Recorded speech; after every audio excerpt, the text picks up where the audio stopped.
کام نہ آیا اور عوام نے کامیاب میلہ لوٹ لیا۔ عمران خان نے اڈیالہ جیل میں بیٹھ کے، پنجاب کی 2 لاکھ سے زیادہ پولیس ہے عمران خان کے سٹیج پر، اور سٹیج سے اسلام آباد پر، اسلام آباد سے چاروں صوبوں پر، صوبوں میں ایک ہی نعرہ تھا، شان ہماری قیدی 804، آن ہماری قیدی 800، آنے والا وزیر اعظم قیدی 804، تیرا یار میرا یار قیدی 804۔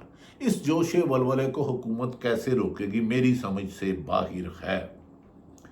جو لوگ، خواتین، بزرگ، بچے 20 25 کلومیٹر چل کے جلسے گاہ چلے گئے، تو الیکشن والے دن ووٹ تو ان کے لیے کوئی ایشو ہی نہیں ہے۔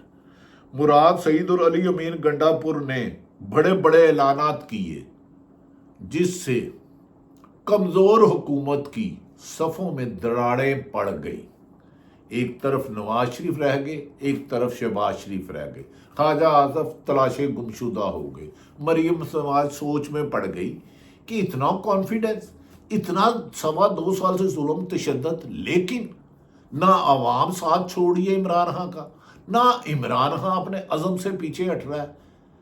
لگتا یہ ہے کہ ناظرین، کل کا تو آپ کو آنے والے دنوں میں عمران خان کو حکومت دیے بغیر ہمارے پاس اور کوئی چارہ نہیں رہے گا ملک کی ترقی کے لیے۔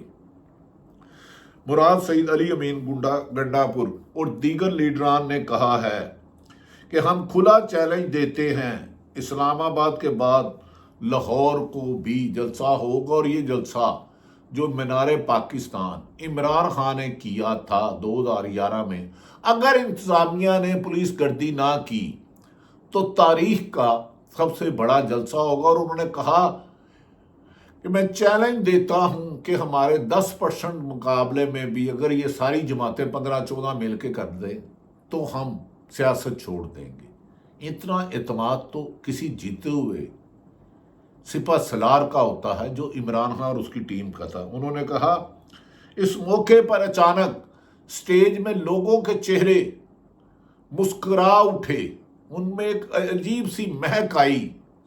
بعض صحافیوں کے مطابق جب اچانک سٹیج پر عمران خان کی بڑی بڑی تصویریں اور مراد سعید کی آئیں تو سٹیج کا عوام کا جوش ولولہ دیکھ کر ایسا لگ رہا تھا کہ لیڈر ان میں ہیں جو ڈیالہ جیل کے ایک 6x8 کے سیل یا 12 کے سیل میں ہے، جو اوون بن جاتا ہے، اس کی تصویر نے حکومت کو ہلا دیا۔ تو جس دن عمران خان باہر آئے گا تو مجھے سمجھ نہیں آتی، ان کے لیے تو پاکستان میں بظاہر بادی النظر میں موجودہ حکمران چاہے پیپل نام لیں، ان کے لیے جگہ نہیں لگتی۔ اب یہ جال سازی سے فائد عیسیٰ کو ایکسٹینشن دینے کے لیے قانون سازی کریں، جو کہ 2/3 میجورٹی نہیں ہے، سینٹ میں واضح کمی ہے، یہاں کوئی جج کی عمر بڑھائے، لیکن عوام کے ساتھ ٹکراؤ حکومت کے لیے نقصان دہ ہوگا۔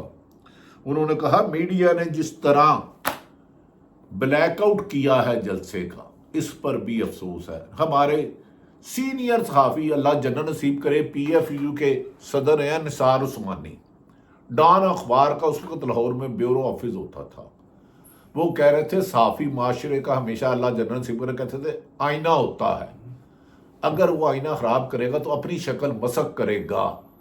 لہذا ناظرین، میں آپ کو یہ بتانا چاہ رہا ہوں کہ عمران خان نے کو اب روکنا مشکل نہیں، ناممکن ہے۔ ناظرین، دوسری طرف ایک مختصر سی بات کرتے چلیں۔ ناظرین، جو مین باتیں آج وزیر اعلیٰ خیبر پختونخوا علی امین گنڈا پور نے کہا، انہوں نے اور آدم سواتی نے خصوصاً کہا، جو مرکز نظر رہے تھے، میں آپ کو ایک خبر دے دوں، پاکستان تحریک انصاف اور اہم لوگوں میں آدم سواتی ایک برج کا رول ادا کر رہے ہیں، ایک برج کا رول ادا کر رہے ہیں، اور پہلی سیٹنگ اچھی رہی ہے۔ میں نام نہیں لے رہا کس کا کر رہے ہیں، برج کا رول ادا کر رہے ہیں، اور یہ میں خبر دے رہا ہوں بینگ ایک چھوٹے سے رپورٹر ہونے کے ناطے۔ انہوں نے علی امین گنڈا پور نے کہا میں آج ملک میں بھر سے آنے والے کارکنوں کو خراج تحسین پیش کرتا ہوں۔ انہوں نے کہا خیبر پختونخوا میں کسی کا باپ بھی آپ کی طرف میلی آنکھ نہیں دیکھ سکتا۔ انہوں نے کہا بانی چیئرمین نے ہمیشہ پاکستان کی بات کی ہے، اور پاکستان کو ترقی کے راستے پر لے جانے کے لیے ہم سب کو اب عمران خان کی رہائی کا مقصد ہے. اور شہید اس موقع پر معافی چاہتا ہوں، علی امین گنڈا پور نے کہا نواز شریف اور مریم نواز کو NRO دیا جاتا ہے اور وہ ملک سے بھاگ جاتے ہیں، لیکن عمران خان کو جب NRO کی دعوت دی جاتی ہے وہ کہتے ہیں میرے باقی ساتھی چھڑاؤ. آج مراد سعید نے ایک وہ مشہور بات پڑھی جس میں ارشد شریف پڑھتا تھا. ناظرین وہ 3-4 بول ہیں، وہ میں آپ کو سنانا چاہتا ہوں جو مراد سعید نے آج اس کا ویڈیو بیان ریکارڈ کرایا گیا. شہید میرا بھائی ارشد شریف، آپ کا بھائی، پاکستان کا ہیرو، صحافت کا ہیرو، یہ سنیں جی جو ارشد شریف بولتا تھا. میں پاکستان کا شہری، پاکستان کا مالک ہوں. یہ زمین، یہ لوگ میرے ہیں. اس کے حکمراں میرے مقرر کردہ اور مجھے جواب دے ہیں.